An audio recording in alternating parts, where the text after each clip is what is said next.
In this presentation, we will discuss the rest of Chapter 2's material on satellite-based positioning systems, covering accuracy and its importance with GPS. Is accuracy a concern with GPS? Yes. Some activities that GPS is used for need significant accuracy, such as surveying, cultivating or spraying row crops, lifting sugar beets, laying drain tile, and strip tilling. Being off by several feet in these instances could cause major issues with your operation and would create some setbacks as well as create more expense for you. However, along with the need for significant accuracy, some operations do not need this type of accuracy, and in all circumstances there is some sort of error possible. Some sources of error in GPS accuracy are caused by discrepancies in satellite clocks, satellite orbits, the Earth's atmosphere, multipath errors, GPS receivers, and selective availability. Selective availability is what we call a non-natural error. This was used by the U.S. Department of Defense to prevent GPS abuse.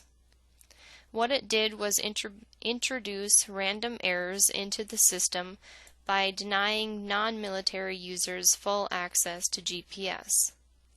So now let's talk about each of these items and how they present accuracy issues in GPS.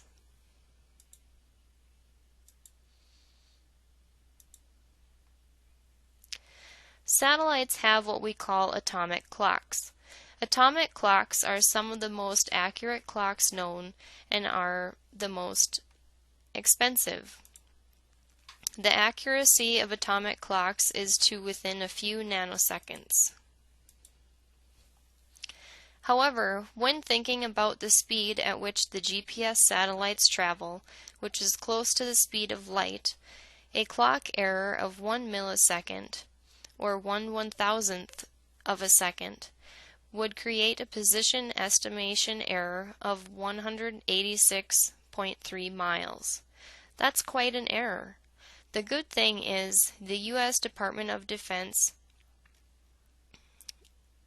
has this covered for us.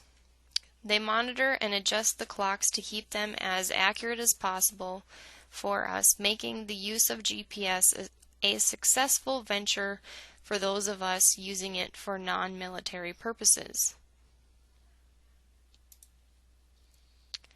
Another source of error besides satellite clocks is satellite orbits.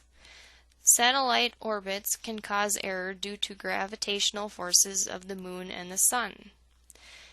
If gravity pulls a satellite off of its path, an error could be seen in a satellite's position, which would then cause an error with your GPS readings on Earth. Errors can also be seen in a satellite's altitude and speed. Fortunately, the U.S. Department of Defense corrects these errors as well.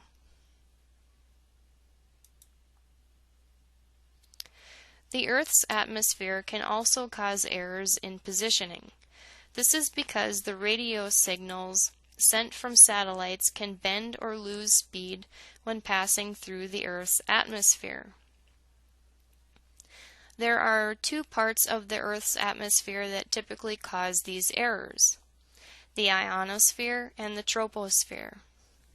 Most errors caused by the Earth's atmosphere can be blamed on the ionosphere, which is an area made up of electrically charged particles within a range of 50 to 250 miles above the Earth. Other errors are caused by water vapor in the troposphere, which is the area closest to the Earth's surface, extending to 50 miles above the Earth. Remember the dual frequency receivers we talked about earlier? The ones that could read both the L1 and L2 signals? Those receivers can compare the L1 and L2 signals to determine the effects of the ionosphere and reduce satellite error.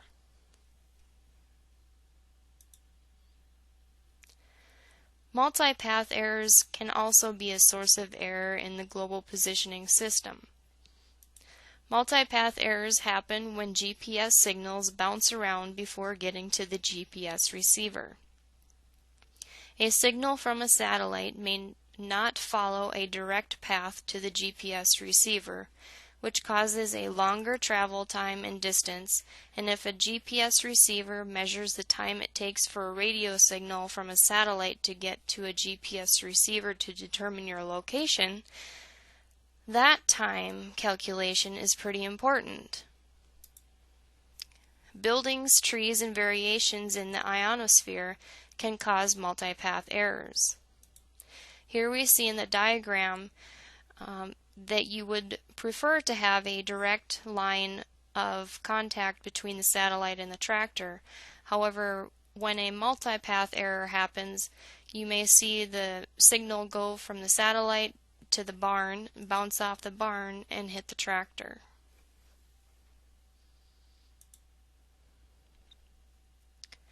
GPS receivers themselves can also be a source of error. Possible errors caused by a receiver include the following: receiver clock errors, noise from their electrical interface, and rounding off of a mathematical operation. Higher-end GPS receivers are designed to have better clocks, less internal noise, and higher mathematical precision. Dual-frequency receivers will generally be more accurate than a single-frequency receiver, and GPS settings can also affect accuracy. All in all, GPS errors just won't cut it for precision farming practices.